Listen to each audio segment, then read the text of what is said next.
semuanya. Gimana, apa kabarnya hari ini? Terima kasih sudah menunggu. Luar biasa pada malam hari ini kita semua melewati kemacetan Jakarta yang sangat luar biasa untuk bisa hadir pada malam yang berbahagia ini dalam rangka Malam Anugerah Environment Video Competition. Kita beri tepuk tangan dong untuk Golkar Institute. Jadi ini kali kedua Golkar Institute sudah mengadakan competition yang dibuka secara umum khususnya untuk Gen Z dan juga milenial. Jadi sebelumnya saya kebetulan yang host juga untuk kegiatan essay competition. Jadi tahun ini kita ada video competition khususnya di temanya tentang lingkungan. Jadi siapa yang ini peserta-peserta? Coba angkat tangan yang peserta di mana? Nah, ini dia. Terima kasih sudah mengikuti. Nanti kita akan umumkan siapa pemenangnya pada malam hari ini. Dan juga yang sudah hadir di sini, mungkin saya langsung izin memulai saja. Bismillahirrahmanirrahim. Assalamualaikum warahmatullahi wabarakatuh. Alhamdulillahirrabbilalamin. Wassalatu wassalamun ala asrofil anbiya wal mursalin wa ala alihi wa ashabihi ajmain. Salam sejahtera untuk kita semua. Shalom, Om Swastiastu, Namo Buddhaya, salam kebajikan. Mungkin sambil menunggu kita bisa ngobrol-ngobrol dulu kali ya dengan teman-teman peserta yang mungkin sudah tidak sabar ini. Saya pengen tahu juga nih sebelum kita mulai nanti sambil menunggu kehadiran dari tamu-tamu undangan dan juga para senior dan juga petinggi Partai Golkar dan juga Golkar Institute. Mungkin saya mengucapkan salam hormat yang kami hormati. Ke Sekretaris Golkar Institute, Bapak Ferdiansyah yang sudah hadir di tengah-tengah kita. Selamat malam Bapak. Oke, nah sebelum kita nanti sambil menunggu yang lain, kita mungkin mau ngobrol-ngobrol dulu nih. Saya pilih yang perempuan dulu deh karena saya support woman.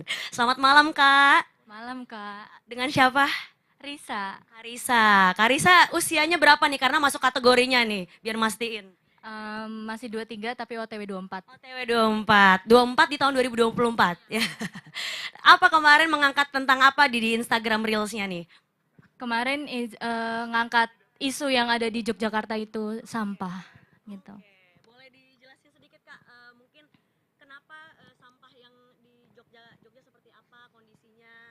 Iya karena sebelumnya aku juga baru di Jogja, baru datang di Jogja, terus pas lihat isunya, memang itu ditutupkan tempat pembuangan sampah yang terakhir, terus abis itu kita riset. Jadi selama pembuatan video itu kita aku sendiri riset dan tim aku untuk ini caranya kayak gimana gitu buat menanggulanginya gitu. Nah oke, berarti itu ada project yang kakak lakukan juga mungkin dalam rangka video competition ini mungkin project atau hal-hal apa yang kakak lakukan untuk tempat pembuangan di sana? Iya langsung datang ke tempat sih yang pembuangan sampahnya itu. Oke. Berkeliaran kan itu juga ditahankan di pinggiran alun-alun Jogja gitu. Iya, oke. Nanti kita mungkin bisa menyaksikan. Semoga Karisa mendapatkan placement terbaik pada malam hari ini. Terima kasih Kak. Sama-sama. Mungkin aku mau ngobrol-ngobrol lagi juga. Kami ucapkan selamat datang kepada Bapak. Bapak, kita manggil Mas. Kebetulan kenal semua jadi kita salamin katanya. Selamat malam. Izin kita pandu dulu. Oke.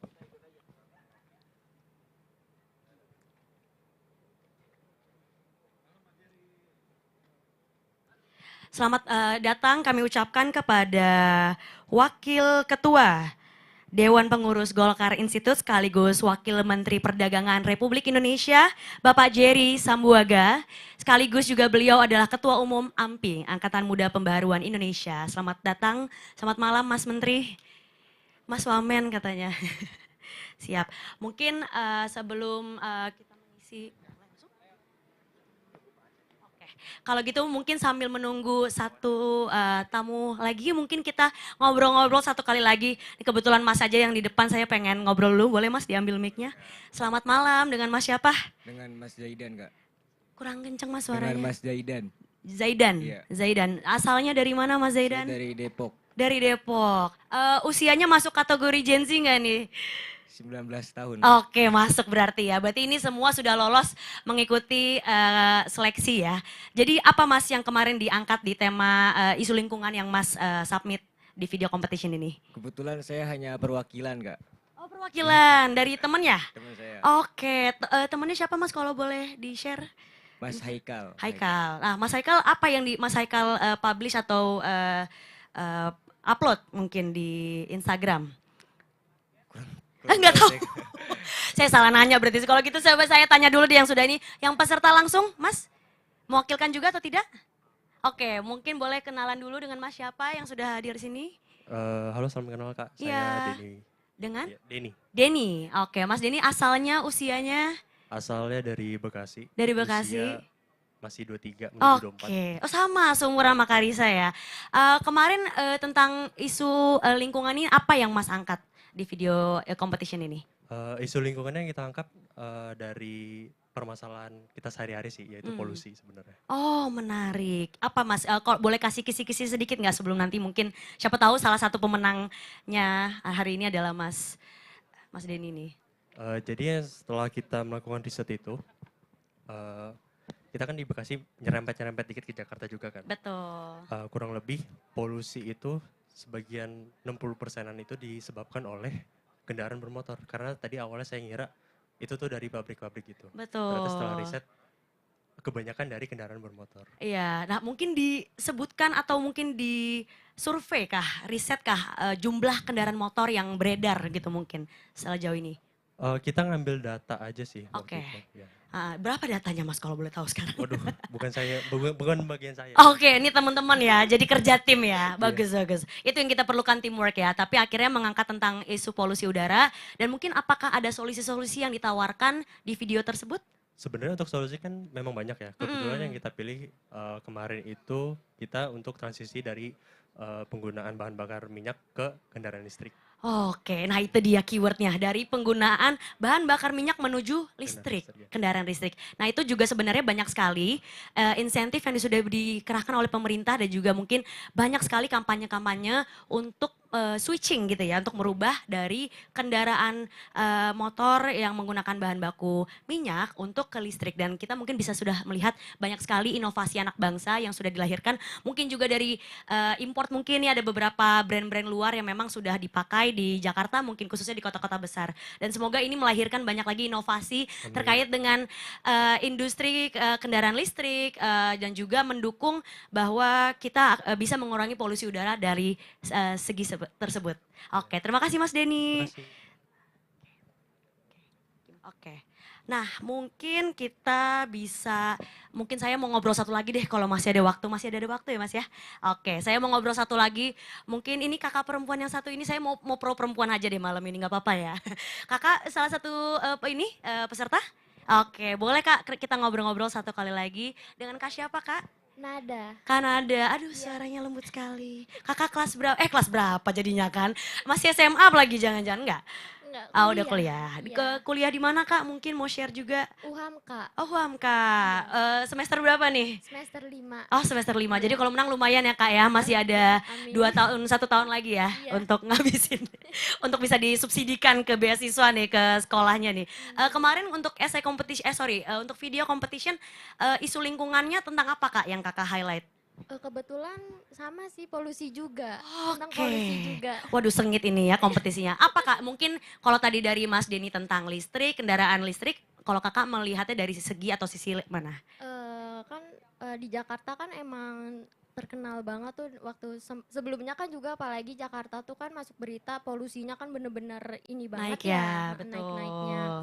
Nah terus di video itu kami ngasih solusinya itu kayak mungkin gak dari ituan yang tadi kendaraan listrik, Iya. tapi juga mungkin ada cara-cara lainnya buat Oke. ngurangin polusinya. Nah untuk mengurangi polusi Iya, mungkin, mengurangi polusinya. iya. Nah itu dari sisi ini ya, dari kita sebagai warga atau publik Iya, kali ya. betul. Oke, nggak sabar ya kita pengen nonton juga nih sebenarnya karena kebetulan mungkin banyak yang di-tag-tagin di Instagramnya Golkar Institute, tapi kita mungkin sebagai awam ataupun juga kader-kader di sini mungkin belum nonton. Jadi mungkin semoga nanti kita bisa ditayangkan juga nih, biar bisa belajar terakhir dari kesempatan pada malam hari ini, selain kita untuk memberikan anugerah atau penghargaan kepada kawan-kawan yang sudah mensubmit video competition pada malam hari ini dari tanggal bulan Oktober kemarin ya Kak ya, sampai dengan 10 November terakhir. Dan hari ini kita akan mengumumkan secara resmi siapa pemenang-pemenangnya. Tentu ini saya juga nggak sabar karena saya belum tahu yang mana videonya. Saya cuma dapat bocoran aja siapa-siapanya. Tapi saya nggak boleh disclose karena nanti kita tunggu di sesi puncak acara pada malam hari ini. Oke, kalau gitu kita masih menunggu sedikit lagi. Mungkin saya ingin menyapa dulu para alumni yang sudah hadir. Mana alumni? Alumni Golkar Institute. Halo, angkat tangannya. Kalau Pak Sekretaris nggak boleh, udah alumni bertahun-tahun ini, udah alumni sejak 97 nih katanya, Golkar Institute-nya, sebelum Golkar Institute ada. Halo Kak Dinda, aku salam dulu. Sehat Kak. Oke, alumni Golkar Institute mungkin ada di sini, biar saya ajak ngobrol-ngobrol dulu. Ada? Ayo ngaku, masa nggak ada? Kalau nggak ada kita daftarin aja ke batch 15 nanti ya. Di batch selanjutnya nih kita daftarin aja. Batch 11, oh iya ada Kak Lolita, Kak. Gak apa-apa Kak, kita ngobrol-ngobrol dulu, boleh dibantu pas. Maaf. Ya. Selamat malam Kak Lolita. Selamat malam Kak Farah. Sehat kabarnya? Alhamdulillah. Lagi sibuk apa nih Kak? Sama kayak kakak.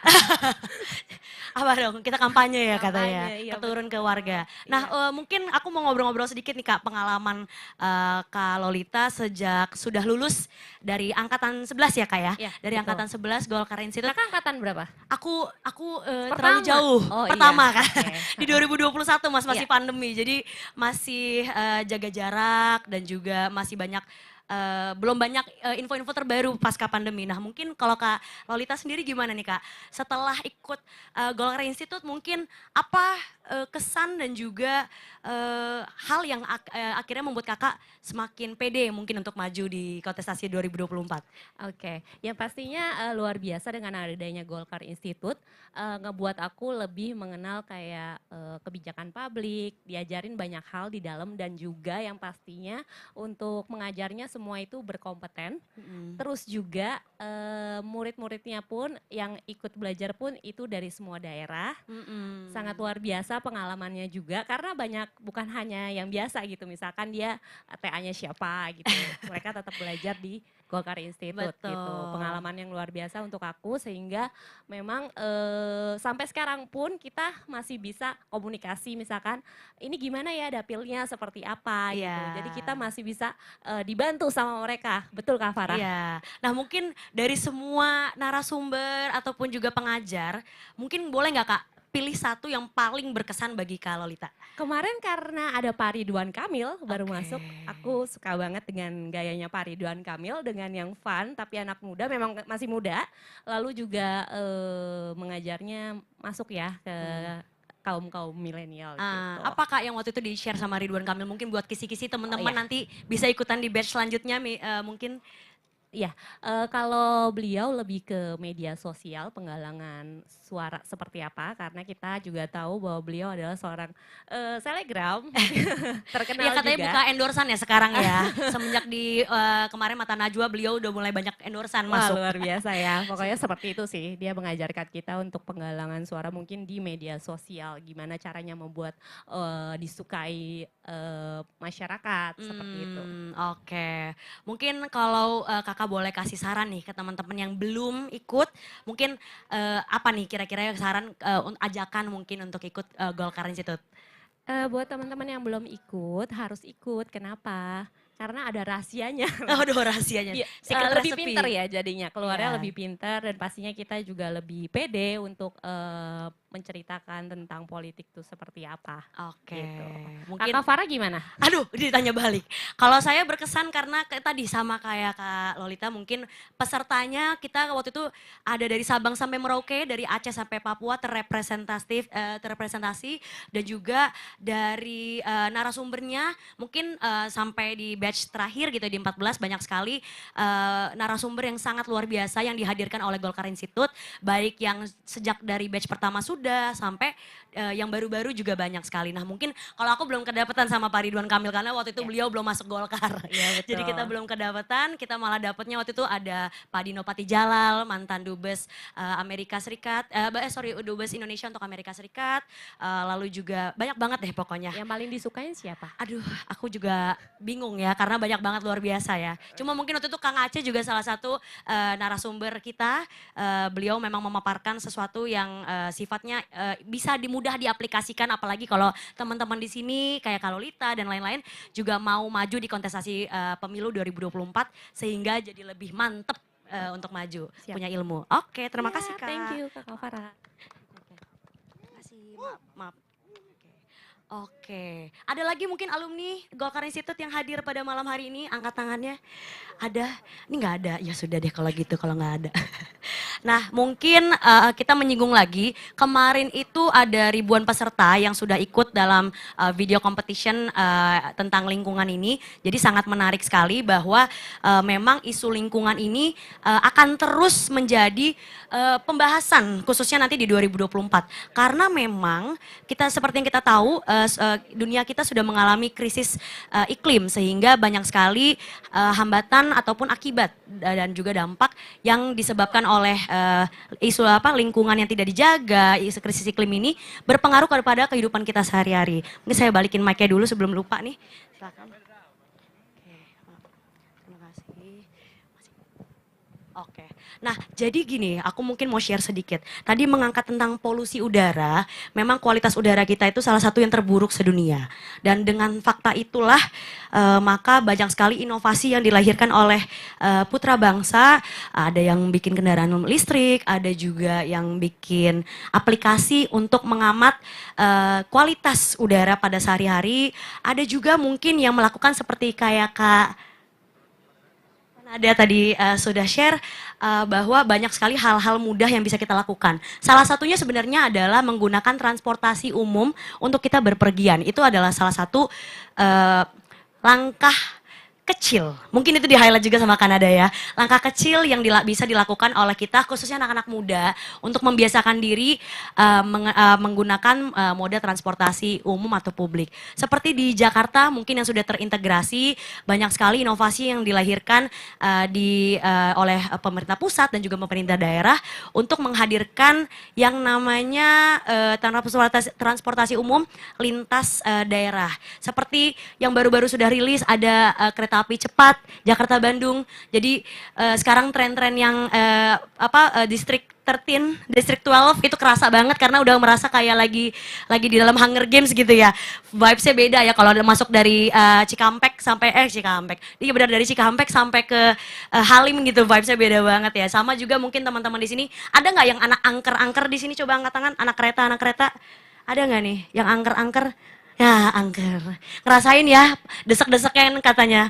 Nah, ini juga salah satu upaya-upaya dan langkah yang bisa juga teman-teman suarakan, tidak hanya dalam video competition, tapi juga melalui wadah seperti Golkar Institute, supaya bisa bersuara dan juga melahirkan inovasi seperti kebijakan publik dan juga langkah-langkah jika teman-teman di sini juga beringin dan berkesempatan untuk menjadi pemimpin masa depan di negeri kita. Jadi itu juga dilatih juga di khususnya di Golkar Institute, bagaimana kita bisa melahirkan kebijakan-kebijakan yang memang aplikatif, yang bisa dirasakan dampaknya oleh masyarakat. Nah mungkin nanti kita juga akan banyak mengeksplor terkait dengan solusi-solusi apa yang bisa dilakukan oleh kita-kita nih yang warga-warga people biasa-biasa aja, tapi memang bisa berdampak untuk masyarakat lebih luas. Nah mungkin sambil menunggu lebih banyaknya tamu undangan yang bisa hadir, kebetulan sudah ada tamu undangan kita selain Pak Ferdi, tadi juga sudah ada Pak Wamen, mungkin saya ajak ngobrol dulu biar nggak ngantuk Pak Wamen. Selamat malam Pak Wamen. Ampi. Malam, silakan Mbak Farah. Apa yang bisa kita? Pak Wamen menghadapi 2024 ini. Sehat, semangat, dan yang paling penting kita antusias. Betul. Apa nih kira-kira yang mungkin sebagai Wakil Menteri Perdagangan untuk menutup tahun 2023, apa-apa saja yang sedang dilakukan Pak Wamen? Lakukan. Sebagai Wamen ya kita tentu pengen harga bahan pokok itu stabil. tidak naik, murah buat merakyat, masyarakat bisa mendapatkan minyak goreng Rp14.000 per liter Nah, itu saya sesuai dukung. HET. Lalu bawang merah juga tidak mahal, bawang putih tidak mahal.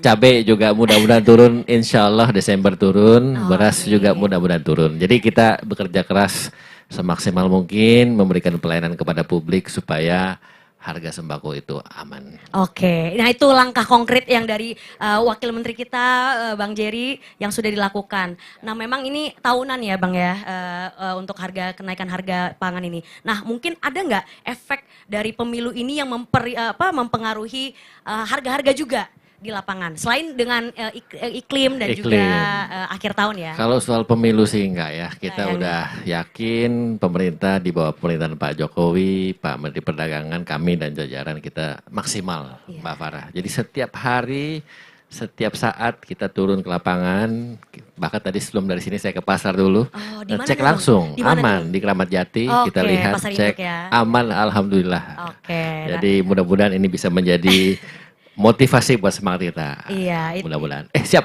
Kang Aca. Wah, Selamat, kita jadi ikutan hormat. Selamat datang kita ucapkan kepada Dewan Pengurus Golkar Institut, Bapak Dr. Haji TB Aceh Hasan Sazili, MSI. Selamat datang Bapak.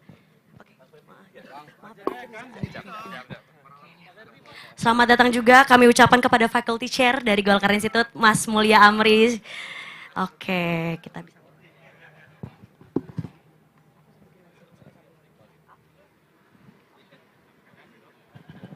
Mungkin Pak Ferdi mau ikut turun dulu atau mau di situ juga sudah nyaman? Oh sudah nyaman.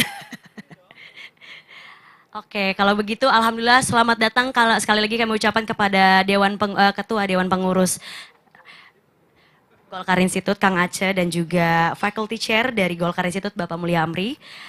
Oke, kita bisa mulai untuk rangkaian kegiatan kita pada malam hari ini dalam rangka Malam Anugerah Golkar Institute Environmental as Video Competition. Assalamualaikum warahmatullahi wabarakatuh. Selamat malam para hadirin Bapak Ibu sekalian yang sudah hadir pada malam kesempatan hari ini. Salam sejahtera untuk kita semua. Shalom, Om Swastiastu, Namo Buddhaya, salam kebajikan.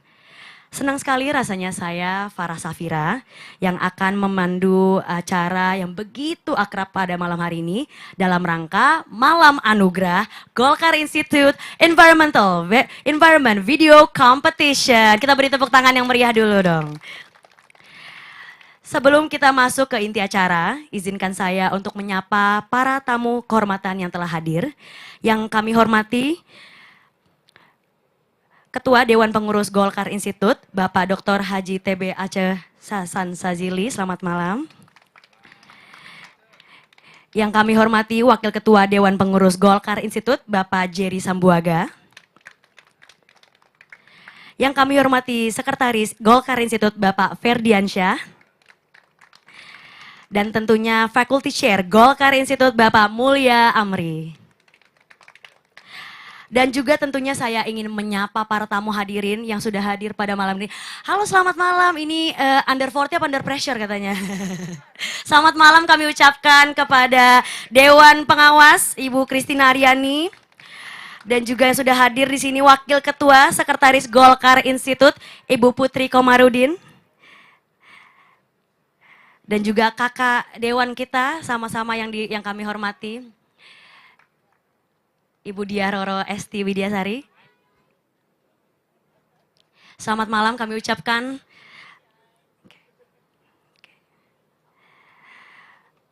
Dan tentunya saya ingin menyapa para tamu undangan yang hadir di sini maupun via Zoom. Para alumni Golkar Institute yang telah hadir, selamat malam. Dan juga tentunya para peserta Environment Video Competition yang sudah hadir secara fisik maupun secara virtual di seluruh Indonesia. Kita beri tepuk tangan yang meriah dulu dong.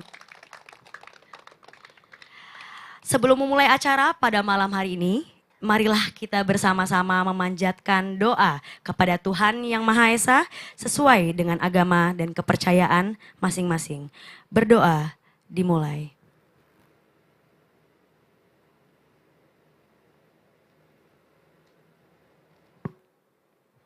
Berdoa selesai. Selanjutnya, menyanyikan lagu Indonesia Raya. Hadirin, dimohon berdiri dengan sikap sempurna.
Hadirin dimohon.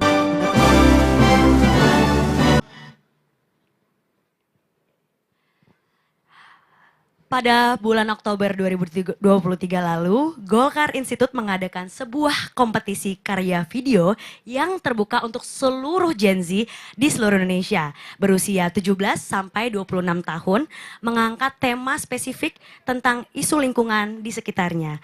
Pada malam yang berbahagia ini, kita akan bersama-sama menyaksikan pengumuman pemenang Environment Video Competition yang pertama. Beri tepuk tangan yang meriah dulu untuk Golkar Institute. Jadi semua udah mulai penasaran gak sih bagaimana antusias para peserta untuk kompetisi ini? Tadi saya juga udah sempat ngobrol-ngobrol dengan para peserta maupun juga yang mewakili apa-apa saja yang sudah di-upload dan submit untuk video competition ini. Nah, untuk itu mari kita saksikan bersama-sama kompilasi Environment Video Competition berikut ini.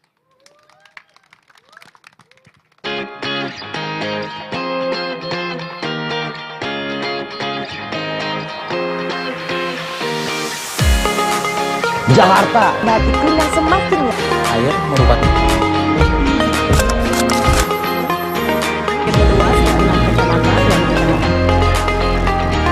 Kekeringan adalah salah satu akibat dari terganggunya siklus air. Komunitas Video ini adalah sebuah komunitas yang konsen untuk mengkampanyekan emergency solusi.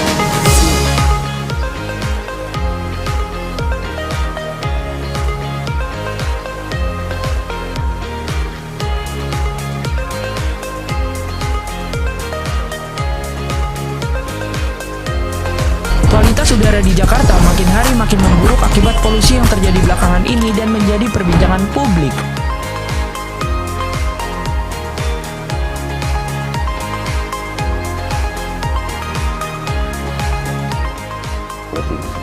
motor yang tiap hari lo pakai, mobil yang tiap hari lo isi bensin, itu yang nyumbang 60 sampai 70% polusi udara lewat gas emisi yang dibuang.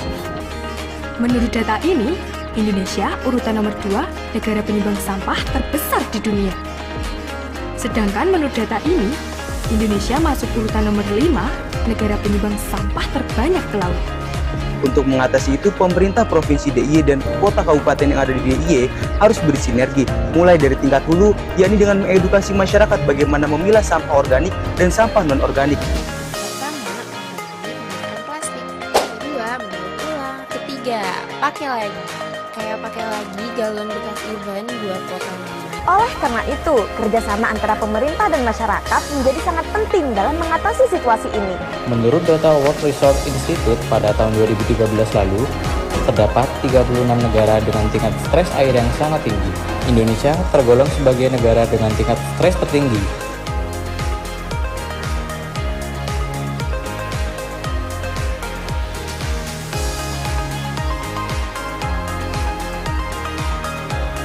Juga bisa membagi menjadi dua kategori, yaitu anorganik dan organik. Integrasi sosial, pemanfaatan dan pengolahan sampah. Kepala BMKG mengajak seluruh masyarakat Indonesia untuk berkontribusi menahan kencangnya laju pemanasan global.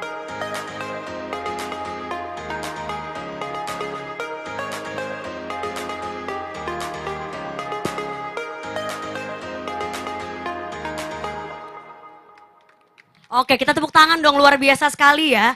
Videonya tadi banyak sekali merangkum tentang polusi udara, jadi isu-isu lingkungan dari polusi udara, pengelolaan sampah, dan lain-lain.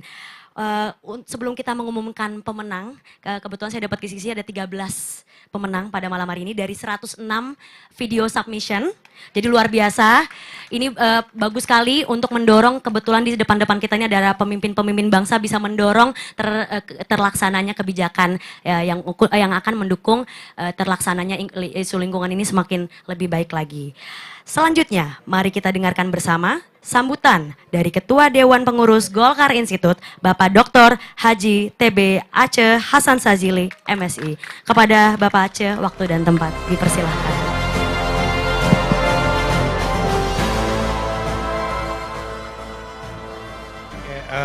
Assalamualaikum warahmatullahi wabarakatuh.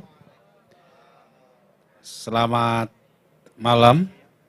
Salam sejahtera untuk kita semua. Om Swastiastu, Namo Buddhaya, salam kebajikan.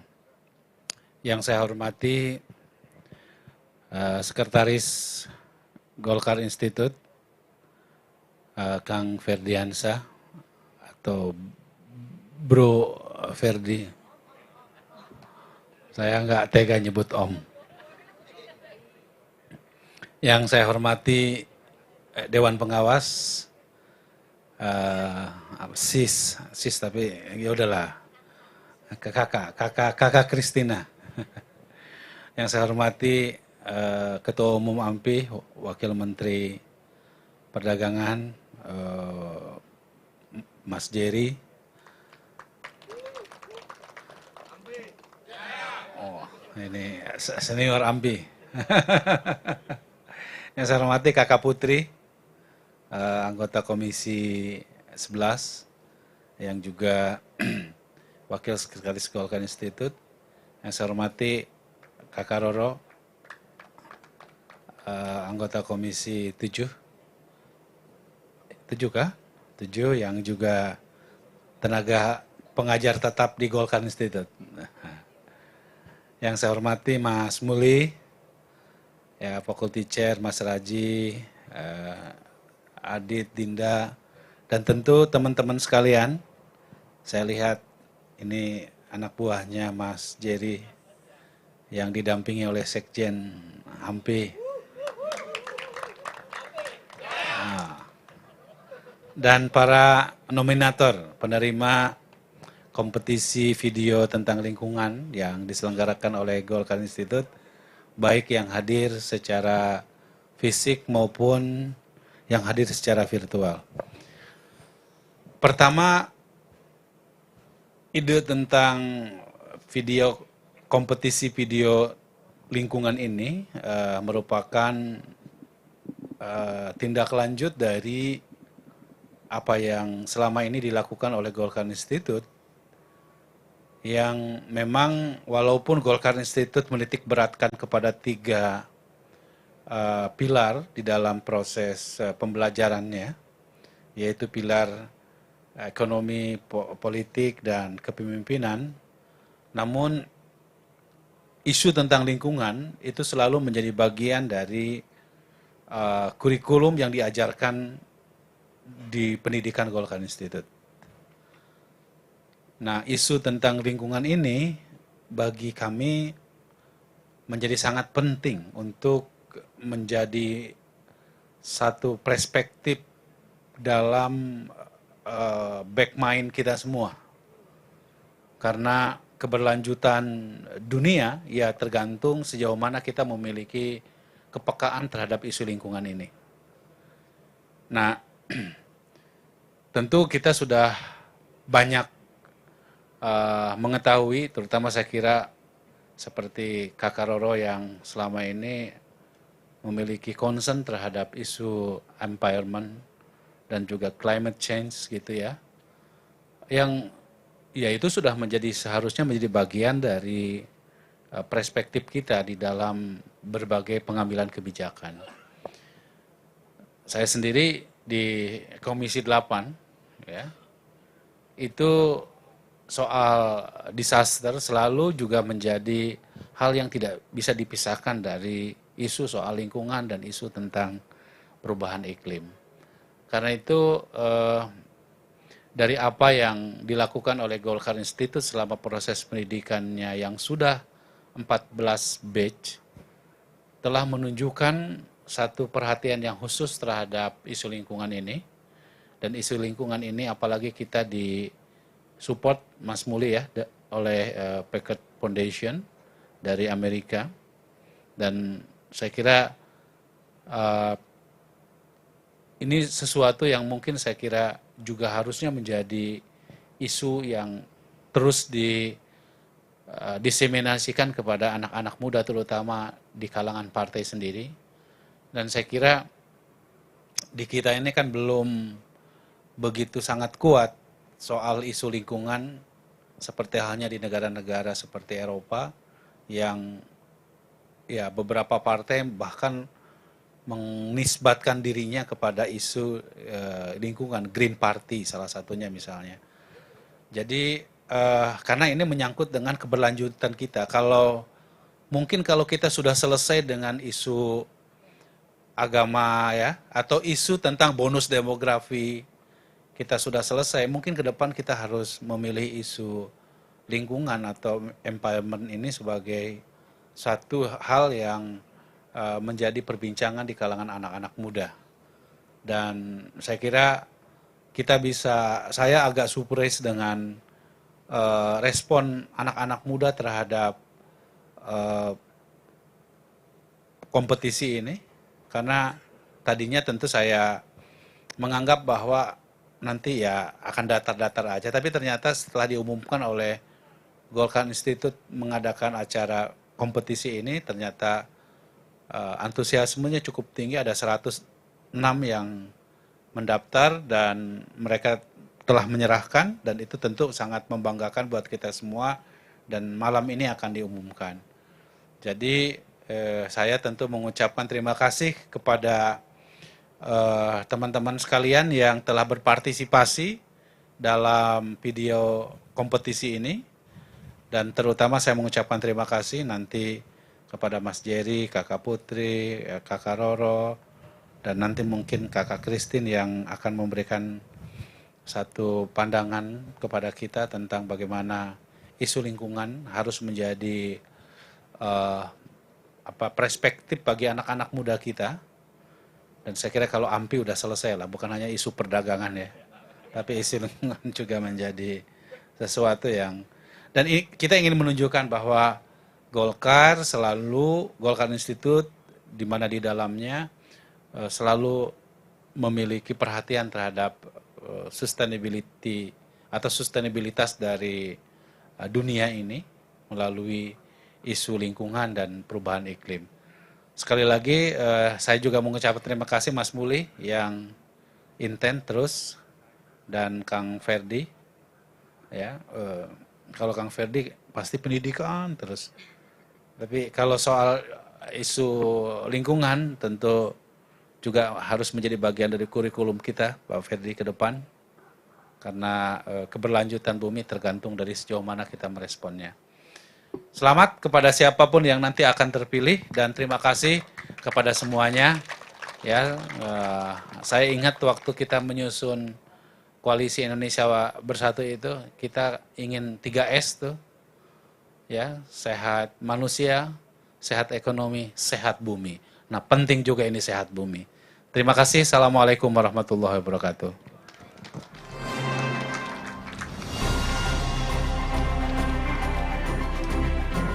Waalaikumsalam warahmatullahi wabarakatuh. Kita beri tepuk tangan yang meriah kepada Pak Aceh. Terima kasih atas sambutannya.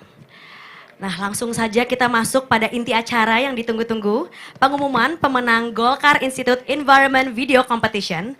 Untuk mengumumkan secara resmi, kami mengundang perwakilan dari Dewan Juri sekaligus Faculty Chair dari Golkar Institute, Bapak atau Mas Mulia Amri. Oke, kepada Mas Muli, waktu dan tempat dipersilahkan untuk mengumumkan langsung.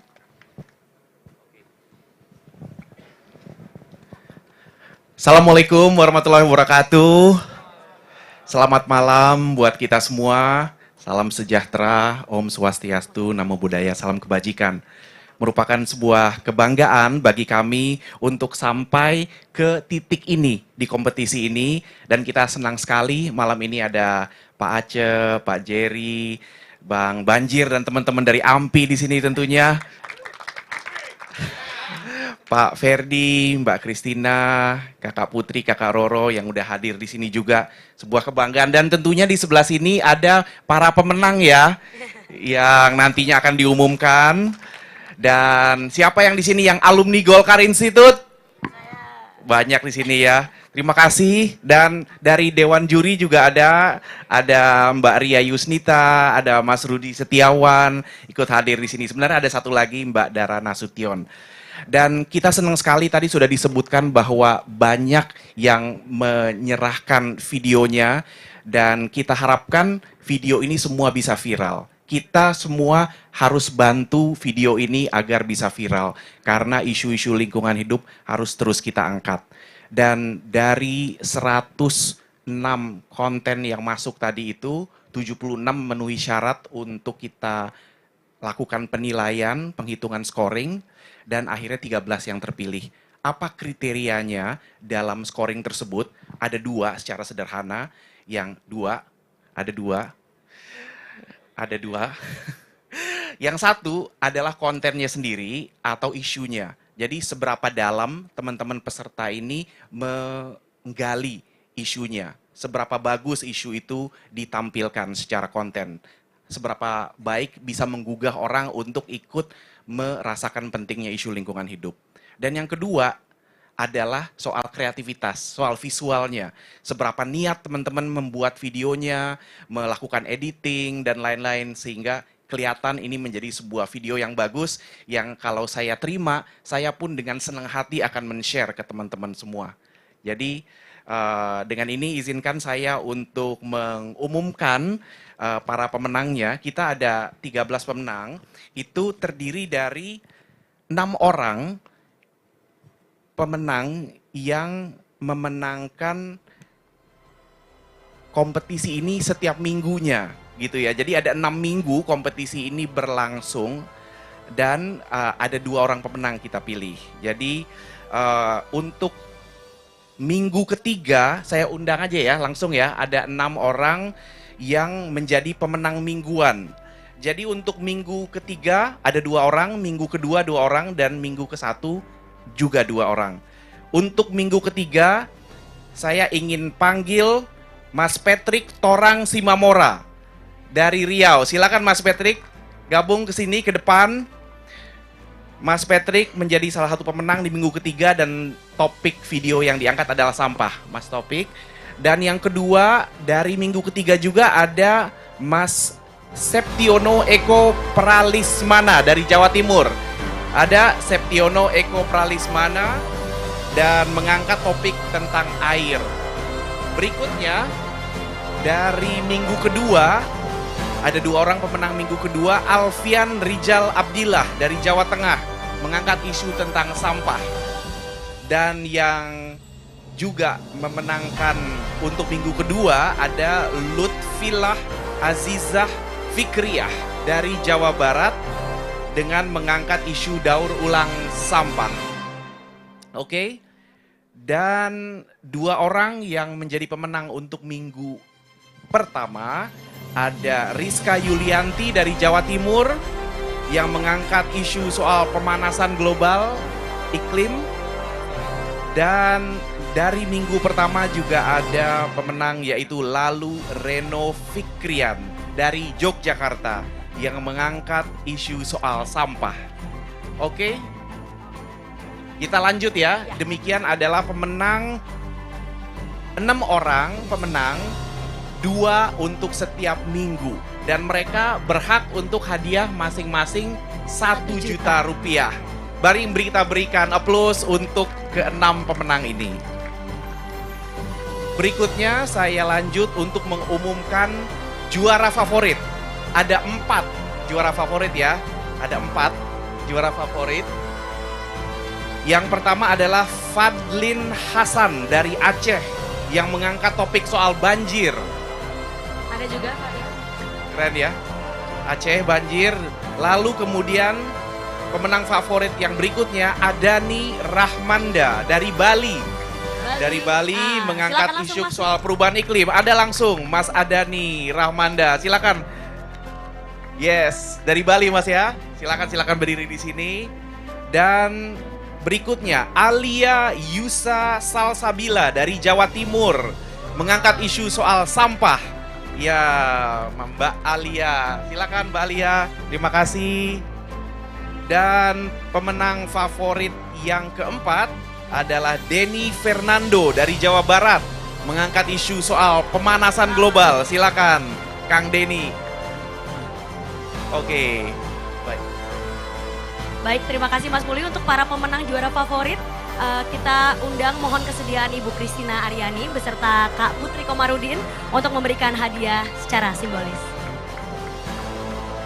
Masing-masing pemenang kita untuk juara favorit mendapatkan 1 juta rupiah kepada pemenang favorit. Untuk 2 lainnya dilanjutkan lewat Zoom.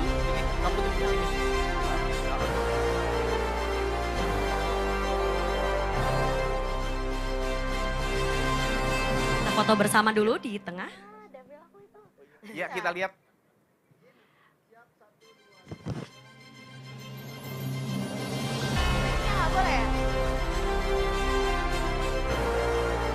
Oke, kita beri tepuk tangan yang meriah untuk para juara favorit. Selamat.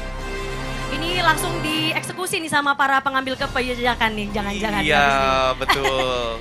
Nampaknya langsung kenalan. Terima kasih Kak Putri. langsung serap aspirasi nih ya Kak ya. Kak Christina. Saya lanjut ya mengumumkan pemenang juara ketiga, juara kedua, dan juara pertama.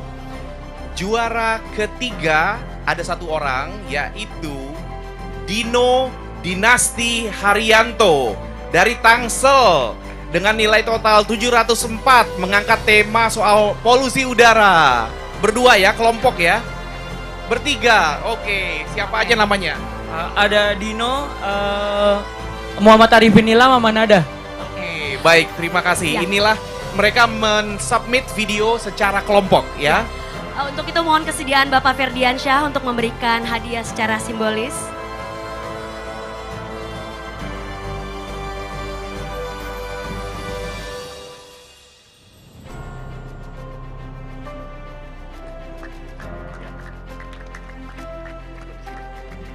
Oke, kita foto bersama terlebih dahulu. Luar biasa nih timnya, diajak semua satu tim.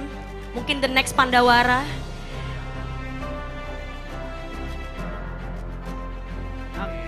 Selamat ya. Selamat sekali lagi kepada tim Tangsel atas penghargaannya dan juga selamat.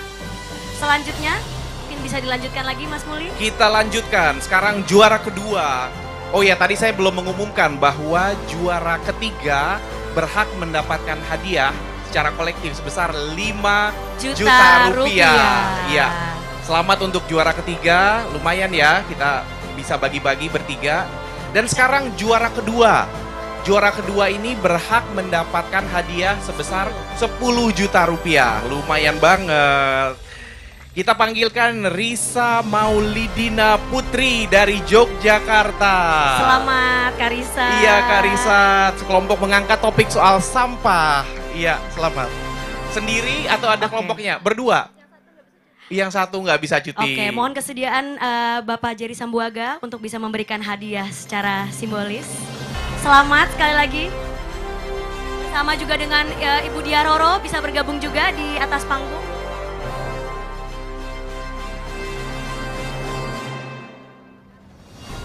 Ya, sebelah sini Bang. Di sebelah kanan. Biar pemenangnya di tengah. Aku ikut di sini deh. Kita foto bersama terlebih dahulu. Ke kiri, ke kiri.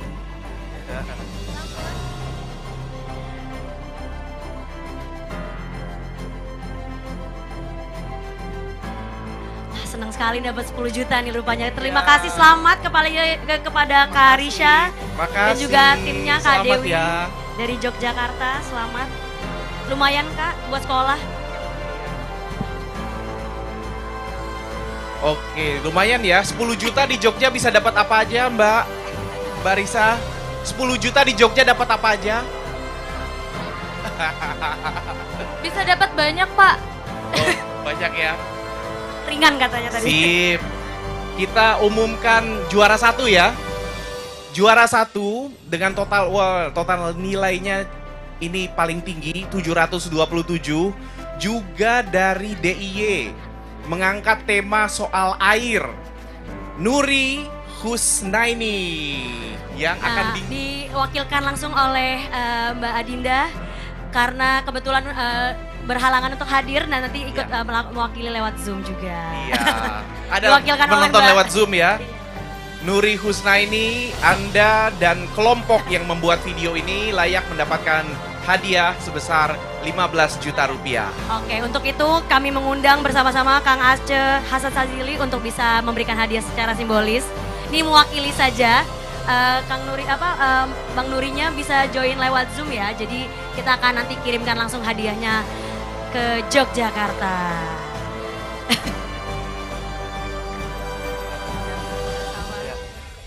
Ini bukan KKN ya, tolong ya. Bukan ordal ya. Kita ucapkan selamat kepada Kak Nuri Husnaini dari DIY yang sudah memenangkan juara pertama, mendapatkan hadiah senilai 15 juta rupiah. Pak Aceh, makasih. Numpang transfer kayaknya ke Mbak Dinda nih ya.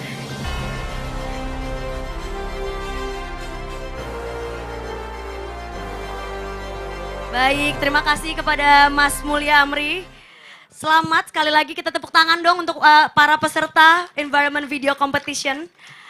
Tentu yang belum menang dan juga yang bergabung pada kesempatan hari ini baik secara fisik maupun virtual, jangan berkecil hati karena kita harus terus mencoba dan terus tingkatkan kemampuan diri kita. Karena masih banyak kesempatan yang datang, siapa tahu nanti di Golkar Institute kita akan terus mengadakan kompetisi lainnya, mulai dari essay, video dan lain-lain. Sekarang kita penasaran gak sih sama videonya yang memenangkan ini seperti apa? Kita saksikan bersama yuk, mari kita, untuk sama-sama kita saksikan pemenang, video pemenang Environment Video Competition berikut ini.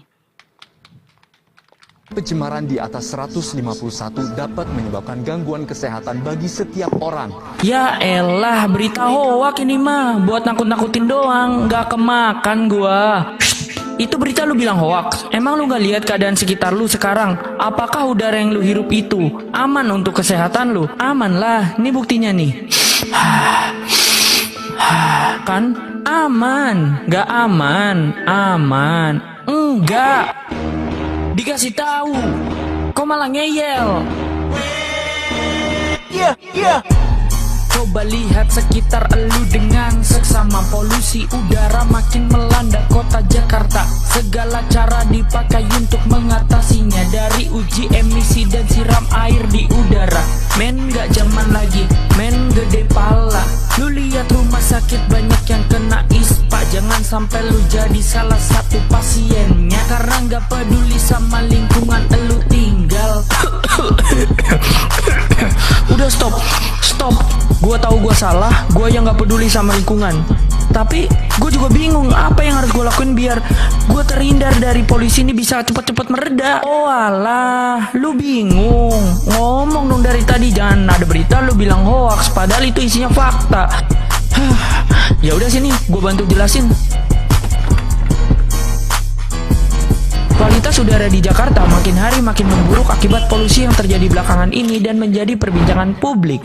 Menurut data IQR, indeks kualitas udara di Jakarta mencapai 167 pada tingkat polusi yang tidak sehat untuk dihirup pada manusia. Jakarta juga menjadi kota dengan polusi tertinggi keempat di dunia. Polusi udara menyebabkan 11.000 kematian di Jakarta selama tahun 2023 dan membawa kerugian sekitar 3 miliar US dollar atau setara dengan 47 triliun rupiah. Jakarta tercatat dalam konsentrasi polutan yaitu konsentrasi partikulat 2,5 yang dimana konsentrasi partikulat 2,5 bisa meningkat akibat udara panas, kebakaran, dan polusi lingkungan. Tidak hanya berdampak kepada manusia, polusi udara juga berdampak kepada lingkungan. Lalu, bagaimana ya pendapat orang Jakarta tentang polusi udara yang mereka alami ini? Dan bagaimana dampak yang mereka rasakan? Mari kita tanya. Iya, jelas berdampak, bukan untuk saya aja ya, tapi untuk orang-orang di sekitar DKI Jakarta ini. Karena apa? Polusi udara itu berdampak banget dengan kesehatan kita, terutama banyak terjadi batuk pilek, jadi menyerang ke saluran pernapasan kita kayak gitu. Terus panas juga semakin terik gitu ya, beda sama biasanya gitu Om. Kalau bagi saya sebagai seorang pekerja yang sering bolak-balik dari Tangerang ke Jakarta dan Jakarta ke Tangerang tiap hari, tiap pagi, tiap sore, jujur saya mengalami sedikit banyak masalah, terutama pada pernapasan, yaitu sesak nafas dan batuk-batuk terutama seperti itu. Mungkin kalau misalnya polusi udaranya terlalu banyak, tuh kita tuh jadi merasa kayak kurang sehat. Jadi buat beraktivitas tuh kurang bersemangat aja gitu. Soalnya kan kita ada penyakit seperti batuk, terkena pilek juga kan kalau dari polusi udara yang sangat buruk. Menurut WHO, konsentrasi partikulat 2,5 dapat menyebabkan berbagai gangguan saluran pernapasan seperti infeksi saluran pernapasan akut, kanker paru-paru, kardiovaskular, dan kematian dini. Penyebab utama polusi udara di Jakarta berasal dari kendaraan bermotor. Menteri Lingkungan Hidup dan Kehutanan terkait peningkatan kualitas udara di Jabodetabek bahwa transportasi merupakan pengguna bahan bakar paling besar di Jakarta. Sepeda motor menjadi pencemaran paling tinggi dibanding kendaraan pribadi atau lainnya.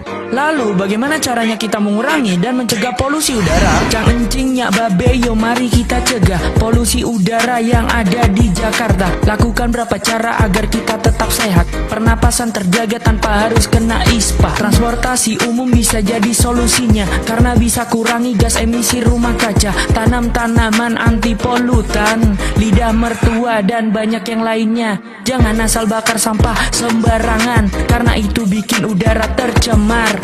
Kendaraan pribadi wajib uji emisi agar udara yang keluar tak teracuni. Gunakan masker saat pergi keluar rumah. Pilek, batuk, bersin itu gejala yang pertama. Jangan sampai lalai. Ayo kita cegah dan kurangi polusi yang ada. Ya, jadi itulah cara untuk kita mengurangi dan mencegah polusi yang ada. Mohon maaf bila ada salah kata dan perbuatan. Jalan-jalan ke Jatinegara, pulangnya beli sanca. Ayo kita cegah polusi yang ada demi kesehatan kita bersama.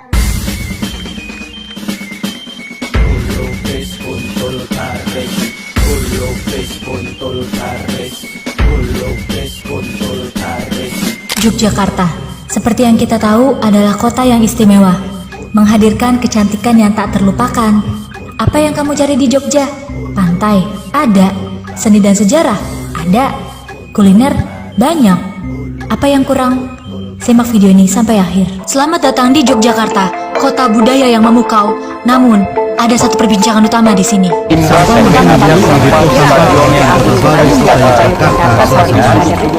Ya, sampah. Masalah ini telah tumbuh menjadi ancaman nyata bagi kebersihan dan keindahan kota ini. Kita harus mengatasi masalah ini sebelum terlambat.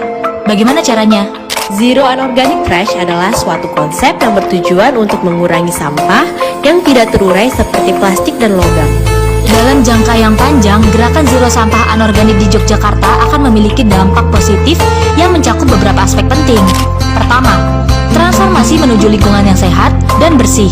Ini akan memberikan manfaat langsung bagi penduduk kota dan menciptakan kehidupan yang lebih nyaman, lebih sehat, dan bermutu tinggi bagi setiap penduduk Yogyakarta. Kedua, dalam hal lingkungan secara keseluruhan, gerakan ini akan membantu kota Yogyakarta mengurangi dampak negatif yang disebabkan oleh pembuangan sampah yang tidak terkendali. Selain itu, pengurangan sampah anorganik melalui gerakan Zero Sampah Anorganik dapat menciptakan menciptakan lapangan kerja baru, mendukung bisnis lokal yang berkelanjutan, dan memperkuat ekonomi komunitas. Dengan demikian, gerakan ini memberikan manfaat yang signifikan bagi masyarakat, lingkungan, dan perekonomian lokal. Sampah mungkin telah menjadi isu yang mendesak di Yogyakarta. Tetapi dengan kesadaran, kerjasama, dan upaya bersama, kita telah menunjukkan bahwa perubahan itu bisa terjadi. Yogyakarta memiliki potensi besar untuk menjadi lebih bersih, lebih hijau, dan itu semua ada di tangan kita. Yogyakarta, cleaner today for a greener tomorrow.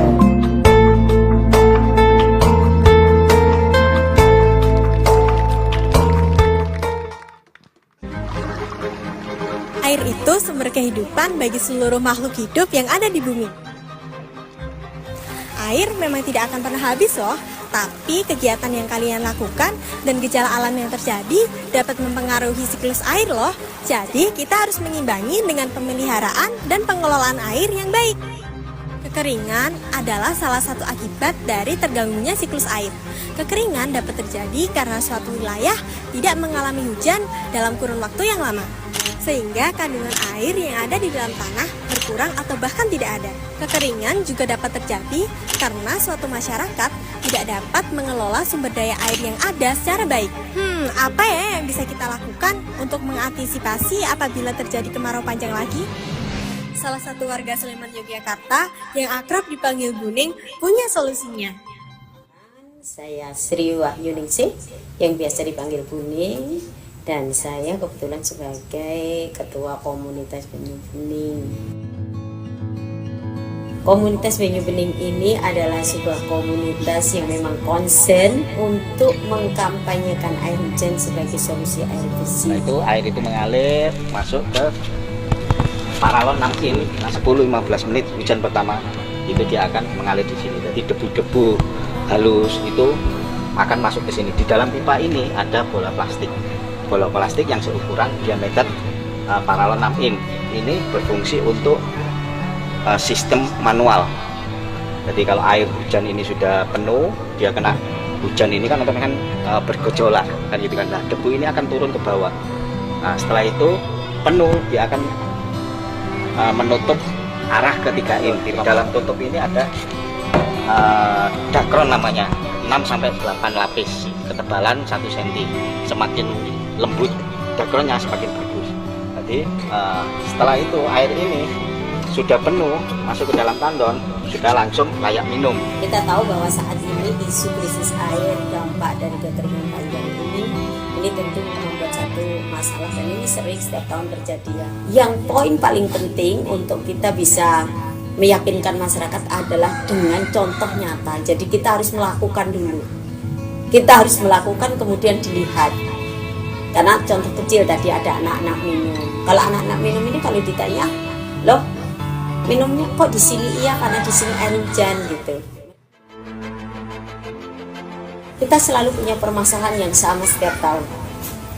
Musim penghujan di mana-mana banjir, genangan, kemarau sebentar di mana-mana mulai kekeringan. Artinya belum ada satu langkah yang permanen untuk menyelesaikan permasalahan ini. Yuk kita sebagai masyarakat, kita bisa kok menjadi bagian untuk menyelesaikan permasalahan ini, yaitu dengan apa? Mengelola dan memanfaatkan air hujan yang berlimpah yang dianggap sebagai pemicu permasalahan. Kita di bumi ini sebagai tamu. Era setelah kita akan ada tamu-tamu yang lain. Jangan sampai nanti terjadi di kita air terakhir yang terminum, maka kita akan menyesal semuanya. Dan jangan sampai era tamu-tamu setelah kita ini nggak akan pernah lagi melihat air yang berlimpah. Itulah kuncinya di kita. Kita harus punya empati dan kita harus berlaku sebagai tamu yang baik. Mengembalikan apa yang selama ini kita ambil dan kita kelola semaksimal mungkin anugerah Allah yang luar biasa.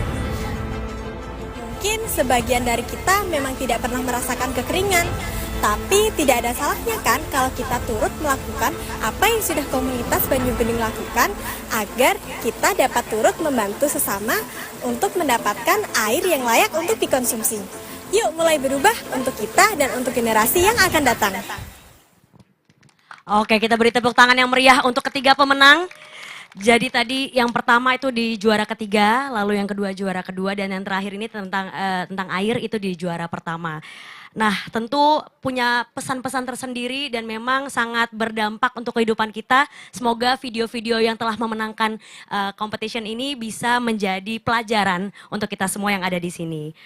Sebelum memasuki acara hiburan, selanjutnya akan ada sharing session bersama pemimpin-pemimpin muda under 40, bukan under pressure ya, yang wajah-wajahnya tidak asing lagi bagi kita semua. Bagaimana sih langkah-langkah para pemimpin muda ini untuk menyikapi isu-isu lingkungan?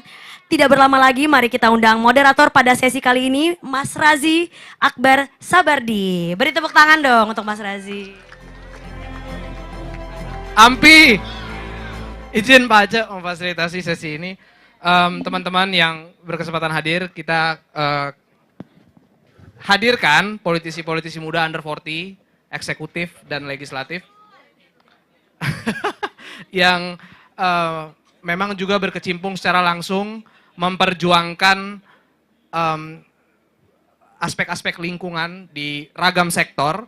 Dan kita sudah kehadiran Pak Wamen, Mas Menteri Dr. Jerry Samboga, saya persilakan ke depan. Lalu offside ya Pak. Baik, Kakak Putri Komarudin, anggota Komisi 11 DPR RI. Lalu juga Kakak Diah Roro, anggota Komisi 7 ya Kak ya.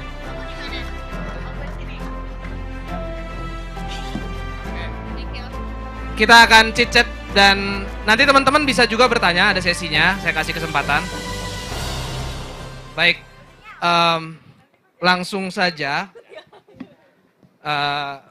Bapak, Ibu, Mas dan Mbak yang saya hormati, saya akan melontarkan beberapa pertanyaan. Yang pertama sederhana saja, ini untuk semua. Pertama adalah menurut Mas dan Mbak sekalian ini, kenapa sih isu lingkungan itu penting untuk menjadi atensi bagi kita semua? Dan isu-isu sederhana masalah lingkungan yang ada di sekitar kita paling umum seperti apa, dan kiranya kita tuh sebagai anak muda bisa ngapain sih? Berperan apa sih? Mungkin Mas Menteri, waktu dan tempat dipersilakan.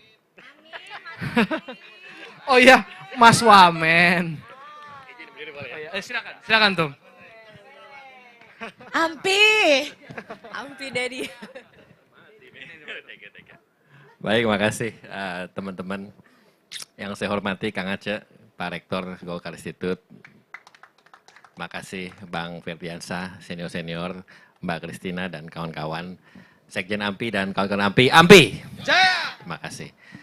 Sebelum mulai, izin Mas Razi, Kakak Put dan Kakak Esti, Kang Aceh dan Bang Ferdiansyah ini AMPI. Ya, betul ini. Jadi waktu saya ketua bidang luar negeri zamannya Ketum Dev Laksono, Kang Aceh ini adalah ketua bidang pendidikan. Nah, Bang Ferdi lebih senior lagi, zamannya almarhum Bang Andi Leluasa ya kalau iya. Dan sebelumnya. Nah, ini senior-senior ya. Nah, dan Kakak Kristina juga AMPI. Saya ingat yang bawa beliau ini Mas Bobi Rizaldi, betul ya? Nah, itu AMPI juga. Kakak Putri juga AMPI. Rasi juga AMPI. Mbak Loro menyusul ya, mudah-mudahan. Dulu pernah, oh iya betul, pernah izin. Nah, jadi saya langsung aja tentang lingkungan ya, Mas Razi ya. Tadi sudah sampah, sudah air, sudah udara. Saya mungkin sedikit angle berbeda, izin anggota Dewan yang terhormat, Kakak Putri dan Kakak Esti. Saya mungkin agak sedikit angle yang berbeda, Mas Razi dan teman-teman senior-senior. Saya mau mencoba untuk melihat aspek lingkungan di tataran global. Mas Razi. Kenapa ini penting kawan-kawan Golkar Institute ya? Saya juga izin selain sebagai Ketum AMPI juga sebagai Wakil Ketua Golkar Institute. Jadi anak buahnya Kang Aceh, anak buahnya Kang Ferdi dan Kang Kristina, Mbak Kristina. Jadi kita juga banyak menyediakan forum-forum studi kebijakan. Nah soal luar negeri saya ingin menyampaikan begini. Ya. Saya nggak bicara UMKM, saya nggak bicara produk dalam negeri, udah hafal kali teman-teman AMPI. Saya bicara soal posisi Indonesia di luar negeri terkait dengan lingkungan. Jadi kawan-kawan, ini penting diketahui kenapa. Salah satu produk komoditas kita namanya kelapa sawit.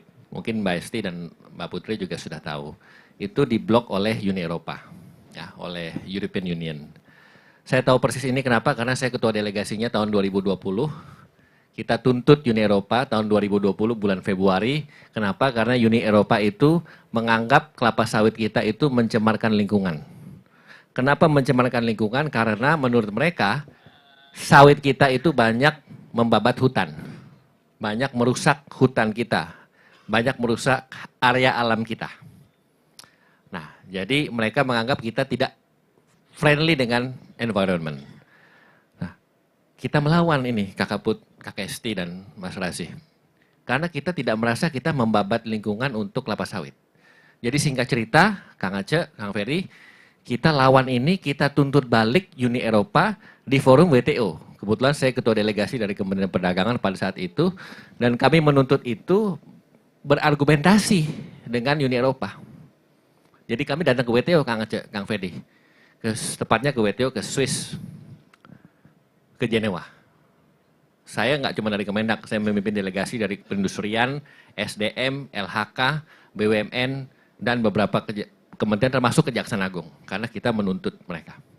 Nah, ini singkat cerita saya ingin kasih tahu ke teman-teman. Apa yang terjadi kawan-kawan sekalian? Pada saat itu, ya, Uni Eropa, mereka melihat kita mencemarkan karena kita merusak lingkungan, karena kita membabat hutan. Tapi kita buka datanya, kita buka itu data-data statistik. Ternyata apa yang terjadi kawan-kawan sekalian, Bapak Ibu teman-teman. Ternyata setelah kita buka Indonesia dan Uni Eropa, ternyata kita lebih banyak mempreservasi kawasan hutan kita dibanding negara-negara Uni Eropa. Saya sebut saja nih, salah satu negara Uni Eropa, nggak ada orang media sini, saya sebut, ini off the record, namanya Prancis. Prancis itu sangat kritikal dengan kita. Dia menganggap kita tidak green enough untuk environment. Tapi setelah kita buka, saya tantang, Excellency, may I know the data on how you are preserving your forest? How much you are preserving your forest, how much we are preserving ours. Ternyata kawan-kawan sekalian, Prancis itu mempreservasi, mengkeep kawasan hutan mereka itu kurang dari 15%. Sementara Indonesia, teman-teman tahu, kita mempreservasi kawasan hutan kita lebih dari 51%.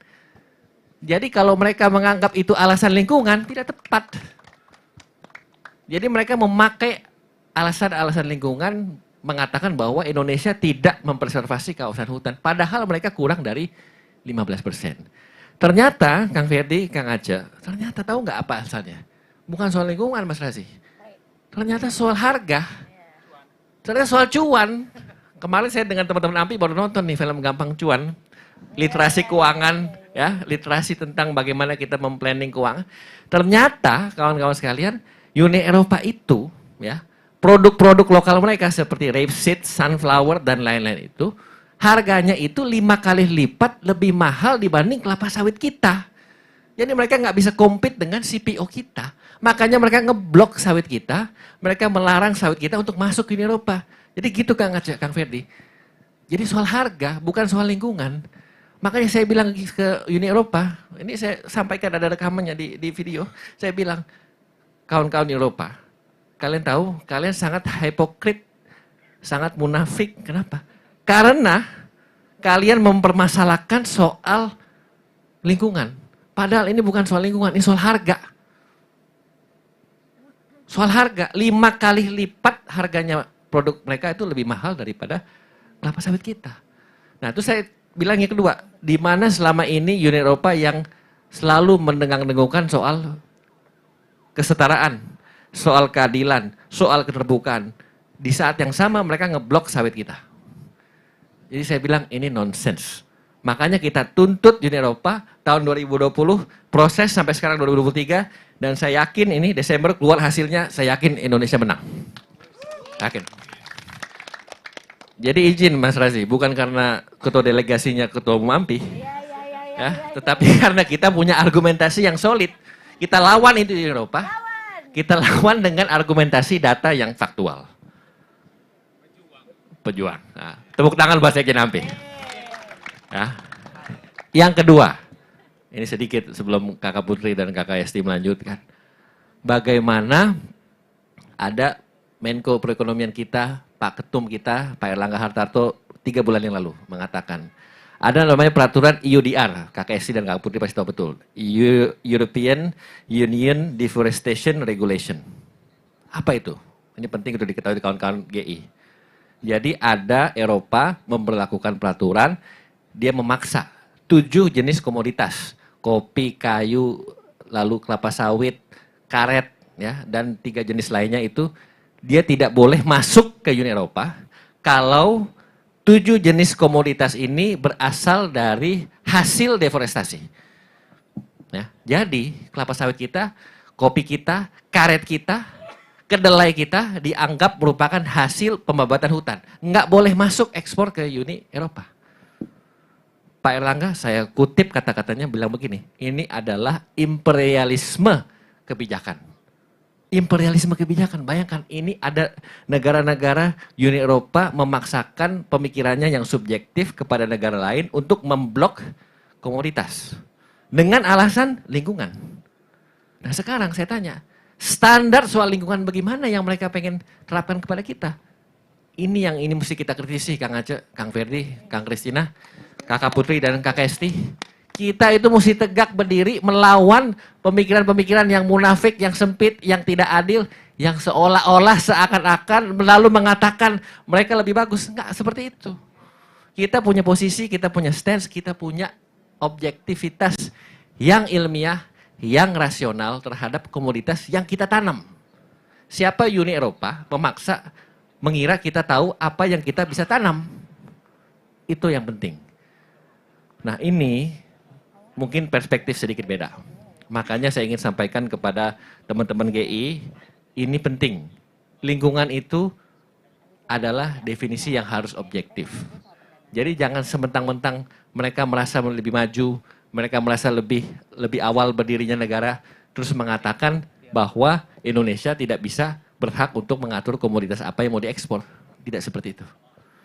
Kita harus punya posisi yang kuat, yang jelas, yang tegas dalam mengatakan mana komoditas yang bisa kita ekspor, mana yang bisa kita kirim, mana yang pro lingkungan, mana yang tidak.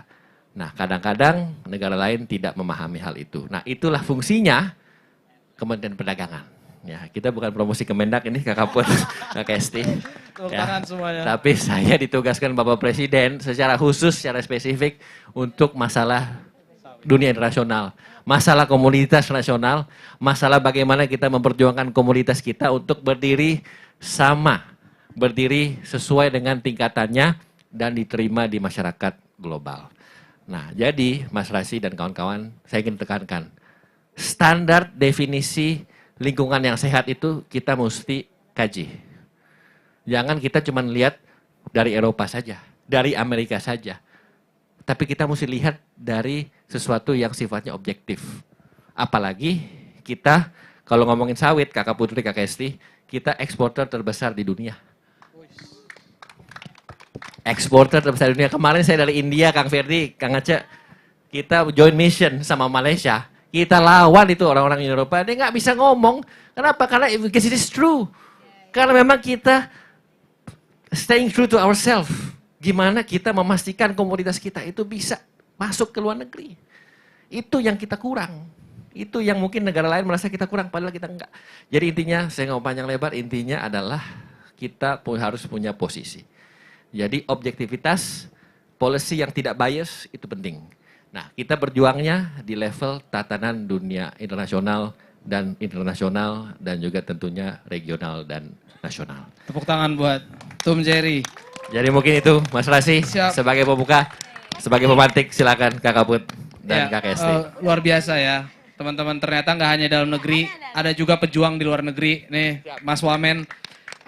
Selanjutnya saya persilakan Kak Diaroro mungkin sedikit bahas nih paling menarik, sering dimention UU energi baru dan terbarukan. Kabarnya gimana tuh Kak? Dan kapan nih mau disahkan dan substansi apa sih yang menarik di situ? Silakan. Oke.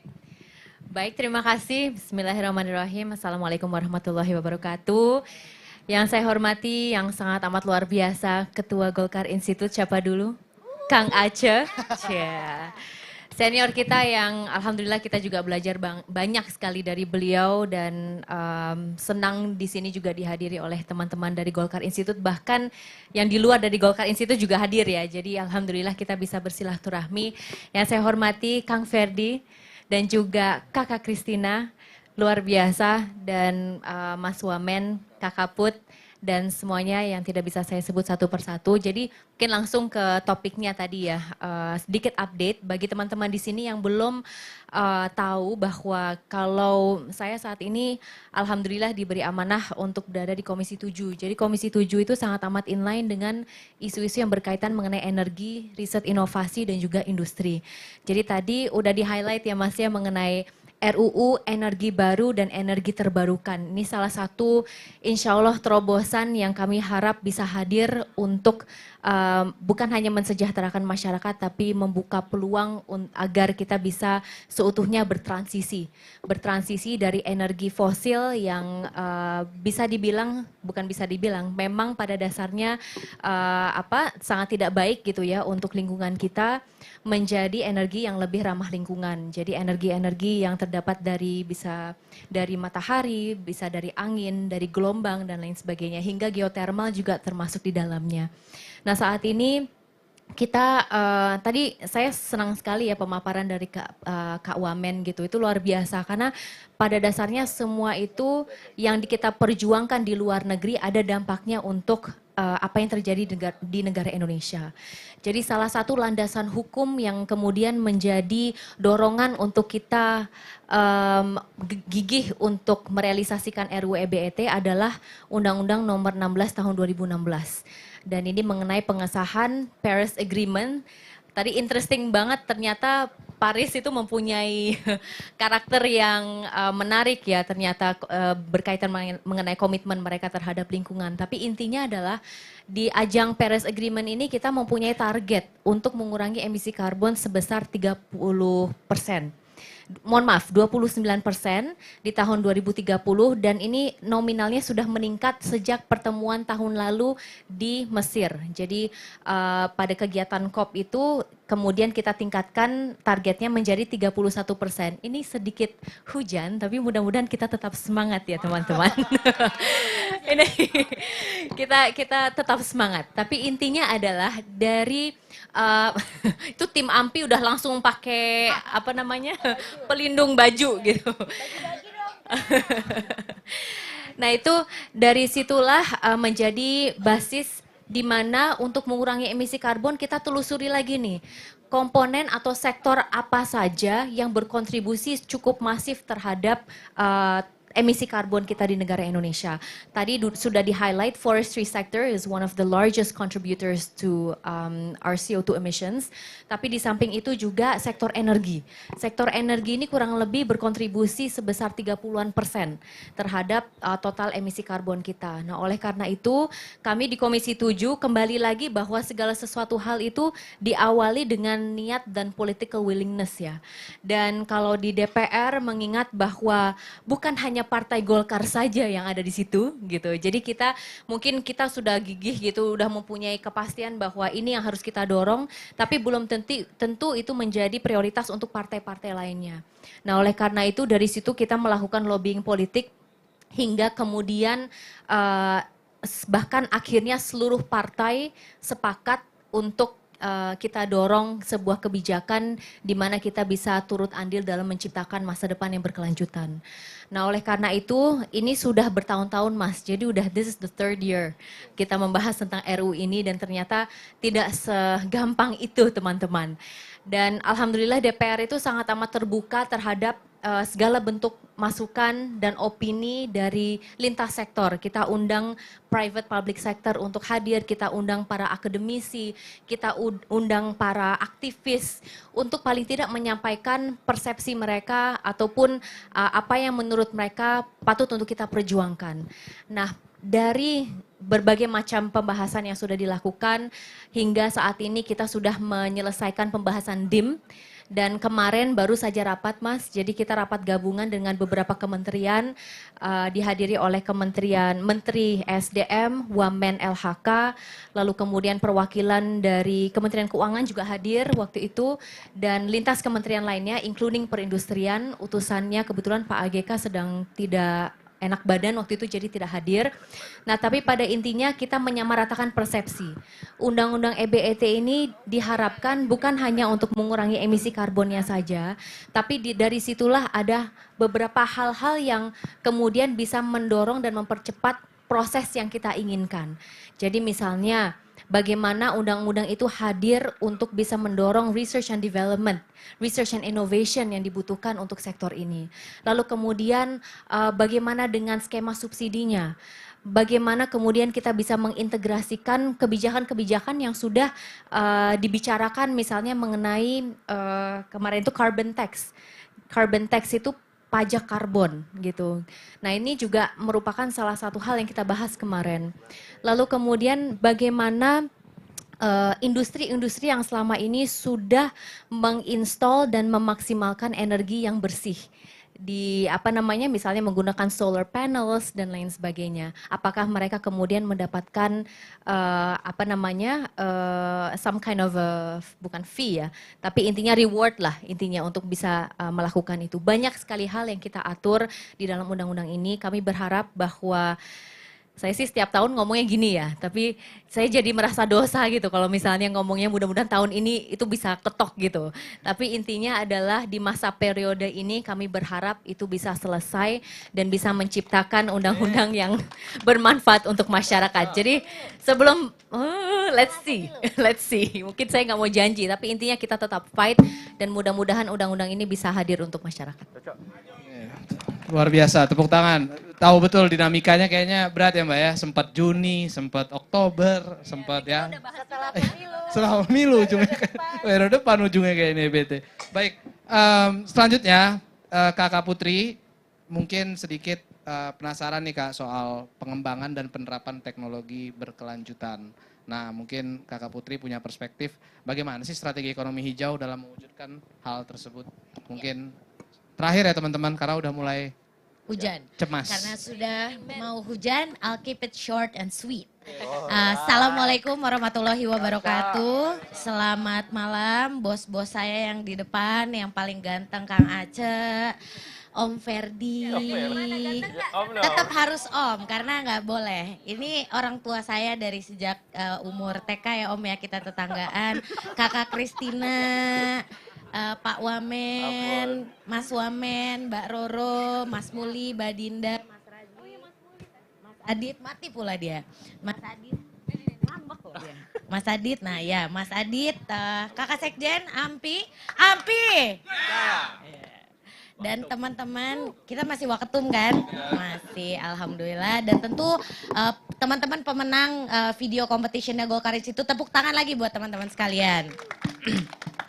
Ya, kalau terkait dengan ekonomi hijau ini pasti kita tidak boleh lepas dari segi pendanaannya. Dan karena saya ditugaskannya di Komisi 11, komisi yang urusannya cuan, jadi kita tugas utamanya adalah memastikan bahwa apa yang telah didorong cuan, bukan buat diri sendiri tapi buat Indonesia. Apa yang didorong oleh Kakak Roro ini di Komisi 7 bisa sustain atau bisa berjalan secara berkelanjutan. Karena yang paling tidak menarik dari industri adalah bagaimana mereka mendorong industri berbasis hijau ini. Karena pendanaannya itu menjadi salah satu masalah. Jadi seperti yang Kakak Jerry tadi cerita, lebih mahal ya. Kalau kita pakai ekonomi yang berbasis hijau itu pasti lebih mahal. Jadi tidak menarik terutama untuk sektor industri kita. Makanya di Komisi 11 kita pertama mendorong yang namanya insentif perpajakan. Ini juga programnya Pak Ketum, Pak Erlangga Hartarto selaku Menko Perekonomian. Kita mendorong namanya insentif untuk kendaraan yang berbasis motor listrik. Jadi untuk motor dan juga mobil listrik kita udah kasih insentif. Jadi dibebaskan dari pajak dan juga di daerah juga dibebaskan dari pajak. Supaya apa? Supaya kita-kita yang ada di forum ini juga bersemangat untuk ikut berkontribusi terutama dalam hal penggunaan kendaraan motor tersebut. Terus yang kedua, teman-teman kalau misalnya pernah lihat bank-bank sekarang banyak juga mengeluarkan kredit yang berbasis hijau. Jadi untuk pendanaan misalnya untuk proyek yang berbasis solar panel yang tadi Kakak Roro sudah ceritakan, itu sekarang bank juga didorong untuk bisa lebih banyak mengeluarkan kredit yang sifatnya green daripada yang untuk tambang misalnya ataupun industri migas. Tapi kalau kita lihat sekarang untuk sektor energi hijau ini masih jauh daripada pendanaannya dari sektor perbankan, daripada yang sektor migas misalnya 600 triliun sampai dengan hari ini untuk kredit yang berbasis hijau dari total 6.400 kredit yang disalurkan oleh perbankan. Jadi secara kuota tentu persentasenya masih sangat jauh, tapi ini juga butuh dukungan dari kita supaya apa? Supaya hal-hal yang tadi diceritakan Kakak Roro dari mulai solar panel, terus hydropower juga itu bisa menjadi kenyataan. Dan sekarang juga sudah mulai hujan, jadi Kakak Ace mohon arahan apa kita tetap ngoceh di sini, apa kita nyanyi di dalam aja? Lanjut aja dulu dikit, gak apa-apa. Lanjut, nanti sakit loh. Hah? Sakit nggak? Oke. Semangat. Dan yang terakhir, ya. Dan yang terakhir buat teman-teman yang masih Gen Z, kita kan Gen Z di sini ya. Kakak-kakak di depan ini juga Gen Z, generasi Alpha itu generasinya Alenka anakku. Jadi aku melihat Kakak Ferdi dan Kakak Aceh ini kan generasi Alpha, Kakak Christina juga. Jadi yang paling simple yang bisa kita lakukan sama-sama sebenarnya adalah untuk memastikan kita juga berkontribusi sebagai warga negara. Jadi dari mulai tadi menggunakan kendaraan berbasis listrik, sayangnya kita belum dibeliin sama Kakak Wamen yang janjinya mau ngasih kita mobil listrik tapi belum dikasih sampai sekarang. Terus kita tagih lah di sini ya, mumpung lagi di forum. Terus udah gitu yang kedua, kita juga bisa ikut aksi-aksi ramah lingkungan seperti yang dilakukan oleh Pandawa. Jadi sebenarnya video yang tadi ditayangkan itu jadi awal yang baik buat kita. Kalau Gen Z dan milenial ini bukan hanya bisa berkata-kata tapi bisa take action juga. Jadi semoga nanti akan ada Pandawa-Pandawa baru terutama dari Forum Golkar Institute ini yang bisa membersihkan lingkungan dan juga menjadi inspirasi buat banyak orang. Terima kasih, mari kita masuk ke dalam gedung karena sudah hujan. Ya kita tutup. Wabillahi taufiq wal hidayah. Wassalamualaikum warahmatullahi wabarakatuh. Waalaikumsalam. Teman-teman, forum kita tutup. Billahi taufiq wal hidayah. Wassalamualaikum warahmatullahi wabarakatuh.